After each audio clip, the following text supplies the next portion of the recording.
The global hunger for energy is only increasing with every passing year. The United Nations believes that our journey towards a climate disaster will continue steadily unless we make an urgent switch to an efficient and renewable energy in all sectors. But renewable energy comes at a cost. Today on Eco India, let's critically analyze this alternative. Hello and welcome. I'm Sanutha Raghu. The latest survey by the Government of India reveals that 13% of its 1.3 billion citizens don't have access to grid-based electricity. In the last decade, states in the Himalayas have turned to hydropower to close their gaps in electrification. With many rivers crisscrossing this region, hydropower potential is huge. But this clean energy narrative is now being challenged on the grounds of adverse environmental effects.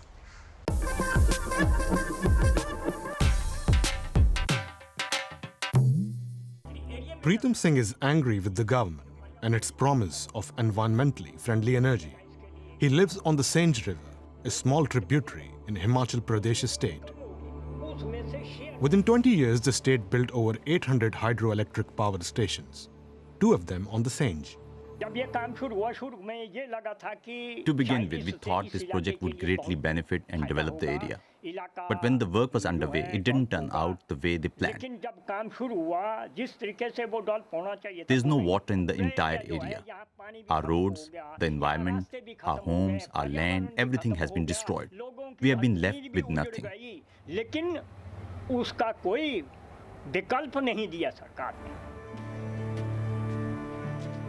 Sinj Valley residents say they were promised compensation in jobs. Instead, they lost their entire livelihoods, which were traditionally based on agriculture. Now, with the 2 hydroelectric plants on the Sinj River, there is nowhere near enough water for the farmers' fields. And 2 more power plants are under construction there.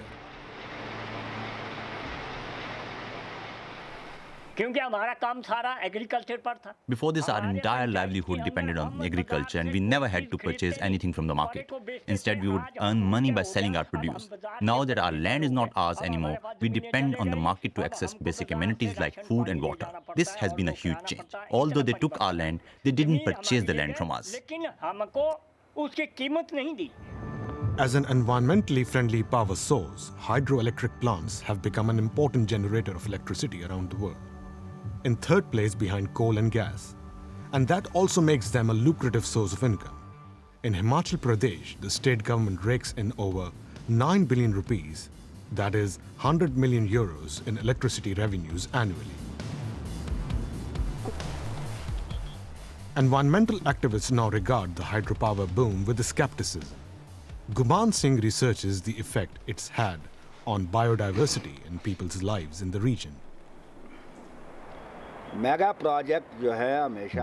projects have a negative impact on the environment around them. When the land has been expropriated, it's then submerged in water. That means sources of livelihood like agriculture are completely destroyed. There is large-scale deforestation, construction, and influx of people, and that all leads to further environmental imbalances.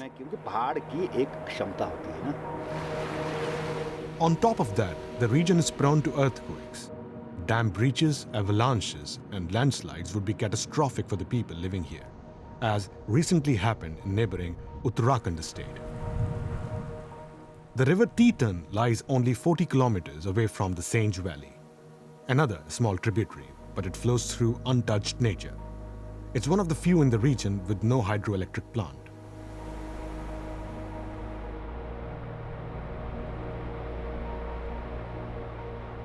That's thanks to Ranjiv Bharti. In 2002, a number of hydroelectric power stations along the river were given planning permission. Bharti teamed up with other villagers and went to court. Everybody was for the projects, all the politicians and all the bureaucracy also, I would say. Everybody had said put their NOCs except the fisheries department. No benefits comes to the local. In my valley, this was all private investors who would have taken the electricity through the national grid to their own establishments wherever in the plains. The villagers won their case, though it took 3 years. Their homeland and livelihoods have been preserved.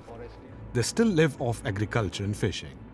And in recent years, they have also established a sustainable tourist industry in the valley, inviting travelers to their own homes.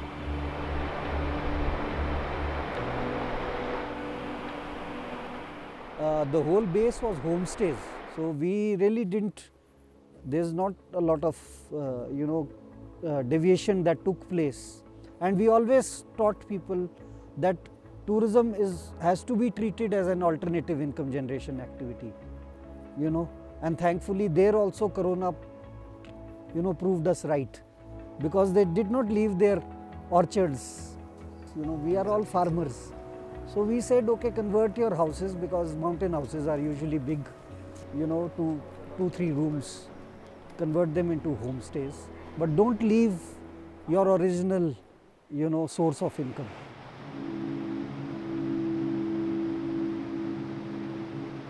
Now 20,000 people are visiting the Tirthan Valley annually.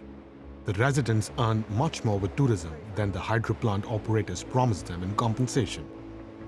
Anglers, hikers, bird watchers and study groups, mostly from India, come to see the myriad species in the environment the villagers defended so well.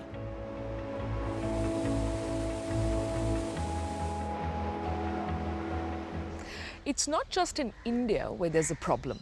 Just over a fifth of the energy used in heating and cooling in the European Union comes from renewable sources. And like in India, this share is set to grow in the coming years. But when it comes to wind turbines, some citizens in Greece are reluctant. Construction of hundreds of wind turbines are planned on Greek islands. Environmentalists and local residents have some serious concerns. It is said that the Greek island of Tinos is handmade because of its centuries-old walls and paths. And the architect Ioanna Papastatopoulos is absolutely determined to protect this unique cultural asset. So here we can see a typical footpath of Tinos made out of dry stone walls. This footpath used to give access to all the ownerships around, and it's something that we are trying to take advantage now in order to develop walking tourism. The windmills and the so-called pigeon houses built by her ancestors 300 years ago are now supposed to give way to wind turbines. Ioanna shows us the site where private investors have just completed the foundations for 3 large turbines, with another 15 planned. Ioanna and many other islanders fear Tinos could lose its typical character. Our generation has to decide what to do. Are we going to preserve it and pass it on to next generations, or we are going to demolish most of it for modern constructions or other projects like the wind turbines? Kardiani, not far from the planned turbines, is home to sculptor Maravelias and his family. He fears for the future of Greece's cultural heritage. The mountains used to always be the seat of the gods, but now they have been supplanted by money, and everything is about making money. He shows us videos of protests he helped to organize. A special police unit beat demonstrators, including him, with nightsticks. A shocking experience. 2 hours away by ferry, the island of Ikaria is best known for its unspoiled nature.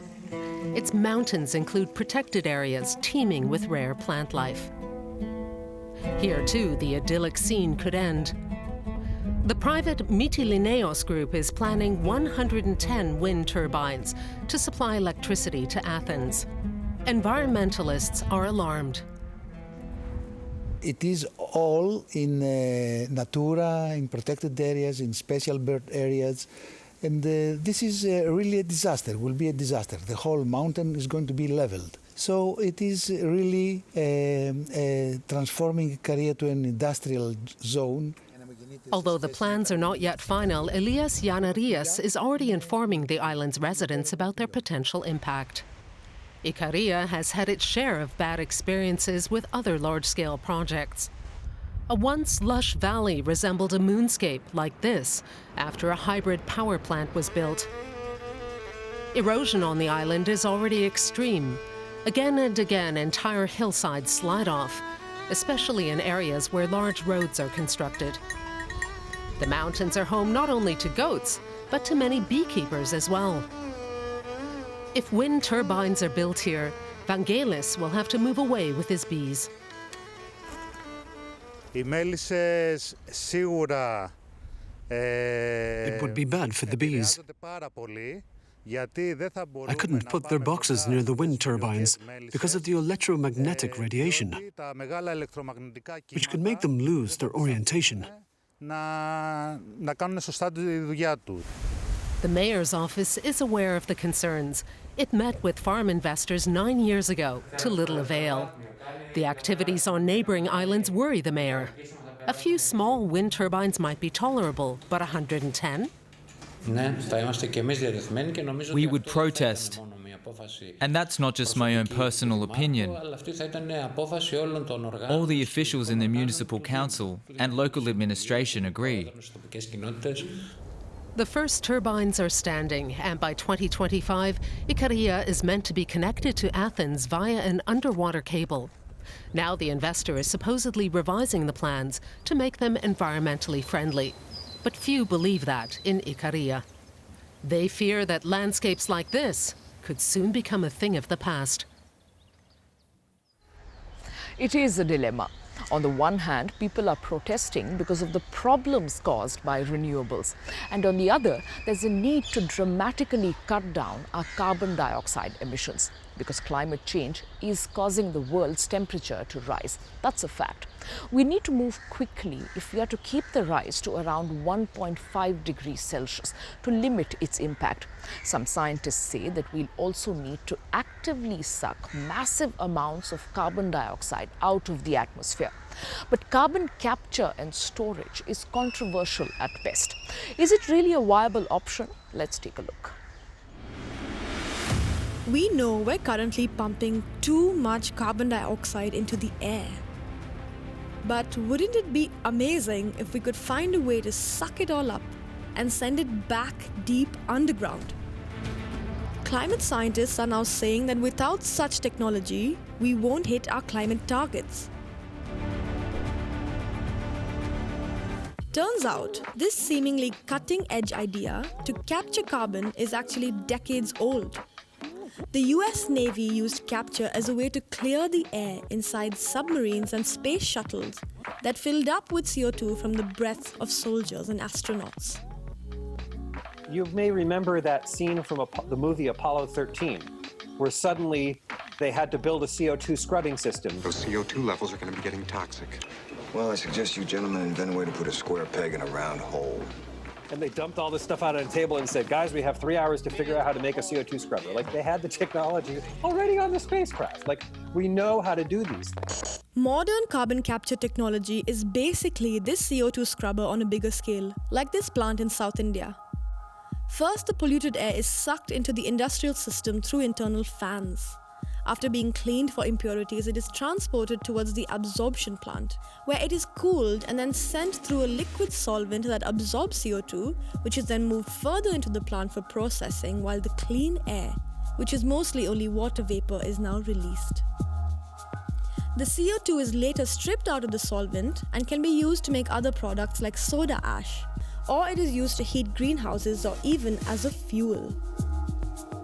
You can capture CO2 right at the source of the pollution, like the Indian factory, where they burn coal and strip the CO2 out of the emitted smoke and divert it to the adjoining soda ash factory.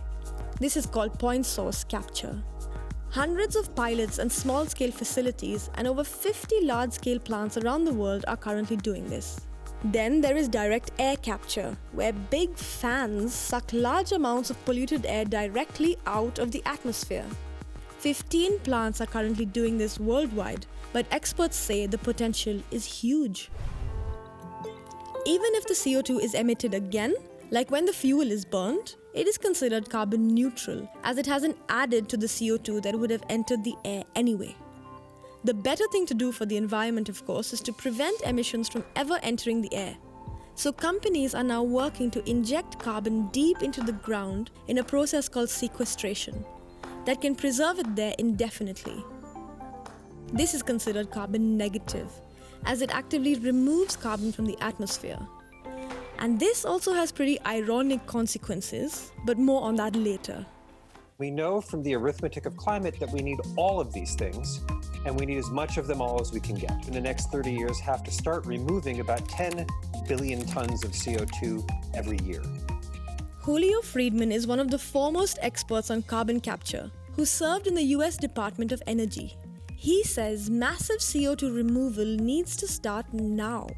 And the leading climate body, the IPCC, agrees. In their latest report, they declare that the world will not meet its climate target without active carbon capture and removal. The original carbon suckers, aka trees, can play a role, but considering the space and water needed and the fact that they are always at the risk of being cut down anyway, experts believe they can only play a fractional role. So the focus is now on the tech version of trees, direct air capture machines, that are springing up around the developed world. Canadian company Carbon Engineering plans to launch the biggest commercial capture plant in 2022. We're building a plant capable of removing 1 million tonnes of carbon dioxide from the atmosphere each year. Currently, direct air capture companies worldwide capture 9,000 tonnes of CO2 per year. So Carbon Engineering's goals are massive. Effectively, it's a solution that works. There are different technologies available, but it's a question of, can we scale the market right now? And I think that brings me back to what Carbon Engineering's focus is at the moment, which is making it possible to have policy incentives. And that's the reason not everybody is already sucking carbon out of the air all over the world. Estimates vary, but at the moment it costs over $200 to remove a ton of CO2 through direct air capture. To scale up the industry, companies say there need to be better financial incentives. These can come either in the form of credits offered by the government in exchange for removing the harmful substance from the air, or when captured carbon can be traded at a good price on the market. Plus, it could also come from taxing companies that allow their carbon dioxide fumes to escape. And there is a place where a combination of these measures has worked. Norway introduced a tax on pollution almost 30 years ago, which has now incentivized a number of large companies to capture their carbon, setting them on a quick path towards carbon neutrality. Sequestration has also been carried out and monitored in Iceland for over 20 years, allowing experts to conclude that the process is safe for all practical purposes, and the space available underground is virtually limitless. Other companies in Europe as well as Canada and the US are catching up, but it's early days. And this brings us to the not-so-climate-friendly consequences of sequestration. In the absence of large incentives from governments, all capture and sequestration companies are collaborating with, paradoxically, big oil companies. What do you need for sequestration? You need somewhere that you can store the carbon dioxide. One of the best places to store that is old oil fields. And where the owners of those assets can be oil and gas companies, well, that's a very strategic route for them to go down to use their existing assets. At the same time, putting the captured CO2 into the ground builds up pressure and makes it easier for even more oil to be extracted in a process called enhanced oil recovery. Up to 88% of carbon captured and sequestered at the moment is used to extract more oil, and this makes investing in carbon capture financially viable for these oil companies. I certainly worry about the big oil role in carbon capture. Dan Kamen is an expert on clean energy who has spoken out about the big problems with this kind of model. Fossil fuel companies can continue to emit, and we just suck up some of their pollution and waste. There are many other problems with the fossil fuel industry in addition to greenhouse gases. There's local air pollution, there's water pollution, there's environmental injustice. And so finding a way to extend the life of fossil fuel is essentially finding a way to continue poisoning the planet.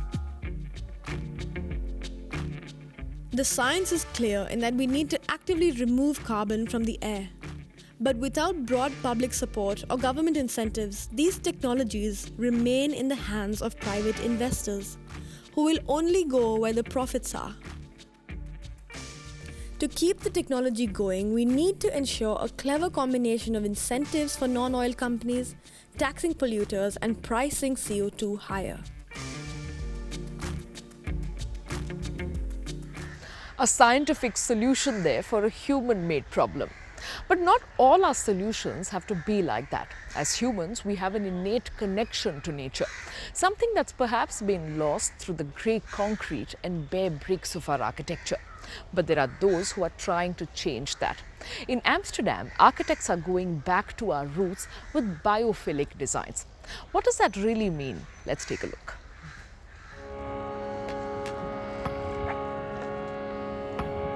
Wood instead of concrete, curves rather than hard edges, a style of architecture that loves life. The result of building according to the principles of biophilic architecture. Giacomo Garciano is the architect of the Freebooter, or Buccaneer, in the Dutch city of Amsterdam. One of the key elements of the biophilic approach is to create direct connection with nature, and we created that by using, natural materials that simulate or are connected both visually and experientially to nature. Wooden slats run around the entire building, ensuring optimal lighting conditions and privacy. The sun's movement was monitored for a whole year, so the slats could be aligned perfectly. Another fundamental concept of biophilic architecture is that interior and exterior space should merge into one. As soon as we wake up in this room, we can already open up and have a direct connection to the terrace and to the natural element of the water. The Freebooter special construction method only cost about 10% more than a conventional one. 2 families live here, each with 120 square meters of living space. They enjoy a special indoor climate and a house with close to zero energy consumption, thanks to state-of-the-art technology. I especially like this room because the sun moves around the house during the day, and at the end of the day it ends here, and the light is very beautiful in this room. It's not just the light that's special. The house appeals to all the senses. When people come and visit, almost everybody wants to touch this part. It's curved, it's wood, people love it. And the concept isn't only finding favor in Amsterdam. These days, greener buildings are built in many places, using wood and other natural materials. Owners and architects try to integrate the surrounding nature into their constructions, even if not always under the label biophilic architecture.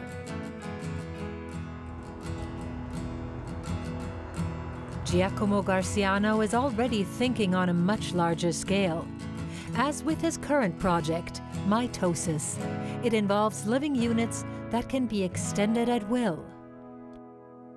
It has so many benefits. There's a high demand for this kind of the building. So I really foresee that in the future there will be more and more buildings designed with a biophilic approach. The Freebooter residents have no doubt that their quality of life has improved since moving in.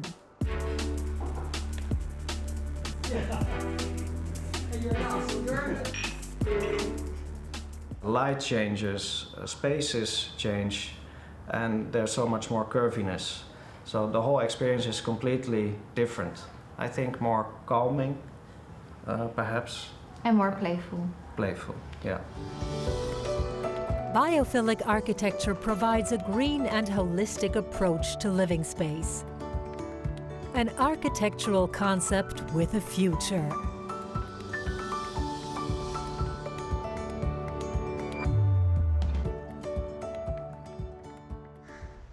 Like in every other relationship we have, our relationship with the environment must be quality-driven and not quantity-driven.